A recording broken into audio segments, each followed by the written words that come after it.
Hello, നമസ്കാരം. R Rajasekharan സംവിധാനം ചെയ്ത് RK സുരേഷ്, ആനന്ദി തുടങ്ങിയവരൊക്കെ പ്രധാന കഥാപാത്രത്തിലെത്തിയ വൈറ്റ് റോസ്. ഇനി നമ്മൾ ആ സിനിമയെക്കുറിച്ചാണ് സംസാരിക്കുന്നത്. അതുപോലെ തന്നെ വീഡിയോ കാണുന്നവരാണെങ്കിൽ തീർച്ചയായിട്ടും ചാനൽ ഒന്ന് സബ്സ്ക്രൈബ് ചെയ്യുക. അതുപോലെ തന്നെ വീഡിയോ ഇഷ്ടപ്പെട്ട ലൈക്ക് ചെയ്യുന്ന കാര്യം കൂടെ ഒന്ന് പരിഗണിക്കേണ്ടതാണ്. ഓക്കെ, അപ്പോൾ നമുക്ക് നേരെ വീഡിയോയിലേക്ക് പോയേക്കാം. അപ്പം ഈ സിനിമ എങ്ങനെയുണ്ടെന്ന് ചോദിച്ചു കഴിഞ്ഞാൽ തീർച്ചയായിട്ടും നിങ്ങളൊന്ന് കണ്ടു നോക്കിയാലേ ഇതിൻ്റെ കൂടുതൽ കാര്യങ്ങൾ അറിയും. നമ്മളിപ്പോൾ റിവ്യൂ ചെയ്യുമ്പോൾ പറയുന്നു പറഞ്ഞു കഴിഞ്ഞാൽ ഈ സിനിമയ്ക്കകത്ത്, അതായത് ഈ സിനിമ ഫസ്റ്റ് തുടങ്ങി ഇത് കംപ്ലീറ്റ് ചെയ്യുന്നത് വരെ ഒരു ത്രില്ലിംഗ് എലമെൻ്റ് ഈ സിനിമയ്ക്ക് കൊണ്ടുവരാൻ സാധിച്ചിട്ടുണ്ട്. അതായത് നിങ്ങൾ രാക്ഷസം പടം കണ്ടിട്ടില്ലേ, അതുപോലെ തന്നെ ഫസ്റ്റ് ഒരു ക്രൈം നടക്കുന്നു, അതിൻ്റെ ബേസ് ചെയ്തൊരു അന്വേഷണം നടക്കുന്നു, പിന്നെ അവസാനം വരെ അതേപോലുള്ള സംഭവങ്ങൾ കാണിച്ചുകൊണ്ട് ഒരു ഗംഭീരമായ രീതിയിൽ കഥ പറയുകയാണ് വൈറ്റ് റോസ്. ഡയറക്ഷൻ ഗംഭീരമായിട്ടുണ്ട്, എങ്കിൽ പോലും ആക്ടേഴ്സും കുഴപ്പമില്ല. സുരേഷിൻ്റെ ഒക്കെ ആക്ടിങ് ഗംഭീരമാണ്.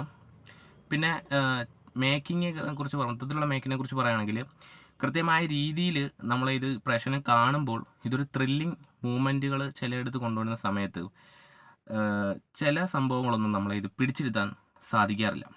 അതായത് അത് ഈ ചിത്രത്തിൻ്റെ കുഴപ്പമാവാൻ സാധ്യതയുണ്ട്. കാരണം നമ്മൾ തുടങ്ങി കുറച്ച് ഇങ്ങോട്ട് ഒരു ഇൻ്റർവെൽ പോർഷനൊക്കെ കഴിഞ്ഞ് ഇങ്ങോട്ട് വരുന്ന സമയത്ത് നമ്മൾ പ്രതീക്ഷയോടെ കാത്തിരിക്കുന്ന സംഭവങ്ങളിൽ നിന്നൊക്കെ വ്യത്യസ്തമുണ്ടാവും നമ്മൾ ഇങ്ങനെ വിചാരിക്കും. പക്ഷേ ഒട്ടും അത്തരത്തിലുള്ള സംഭവങ്ങളൊന്നും ഇതിനകത്ത് വന്നിട്ടില്ല. പിന്നെ കണ്ടതിൽ നിന്നും ഒരു വെറൈറ്റി പാറ്റേൺ കൊണ്ടുവന്നിട്ടുണ്ട്, കണ്ടിരിക്കാൻ പറ്റുന്ന ഒരു പാറ്റേൺ ആണ്. അതുപോലെ തന്നെ നിങ്ങൾ ഈ സൈക്കോളജിക്കൽ വിഭാഗത്തിലുള്ള സിനിമകൾ, അത് ഇൻവെസ്റ്റിഗേഷൻ സൈക്കോളജിക്കലൊക്കെ ഇഷ്ടപ്പെടുന്നവർക്ക് തീർച്ചയായും മസ്റ്റ് ട്രൈ ചെയ്യേണ്ട ഒരു സിനിമയാണ് വൈറ്റ് റോസ്. അപ്പോൾ എന്തായാലും ഈ സിനിമ കണ്ടിട്ടുള്ളവരാണെങ്കിൽ നിങ്ങളുടെ അഭിപ്രായങ്ങളൊക്കെ വീഡിയോയുടെ താഴെ കമൻ്റായിട്ട് രേഖപ്പെടുത്തുക. അതുപോലെ തന്നെ സിനിമ കാണുന്നവരൊക്കെ ആണെങ്കിൽ തീർച്ചയായിട്ടും ഞാൻ മൊത്തത്തിൽ പറയുകയാണെങ്കിൽ ജസ്റ്റ് ഒന്ന് ട്രൈ ചെയ്യാവുന്നേ ഉള്ളൂ കേട്ടോ ഇത്. കാരണം വലിയ കഥ, വലിയ സംഭവം എന്നൊക്കെ പറഞ്ഞ് കാണാൻ ഒന്നുമില്ല.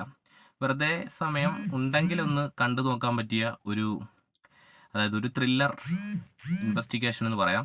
അപ്പോൾ തീർച്ചയായും വീഡിയോ ഇഷ്ടപ്പെട്ട ഒന്ന് ലൈക്ക് ചെയ്യുക. ഓക്കെ, അപ്പോൾ അടുത്തൊരു വീഡിയോയുമായി നമുക്ക് വീണ്ടും കാണാം. അതുവരെ ബൈ ബൈ.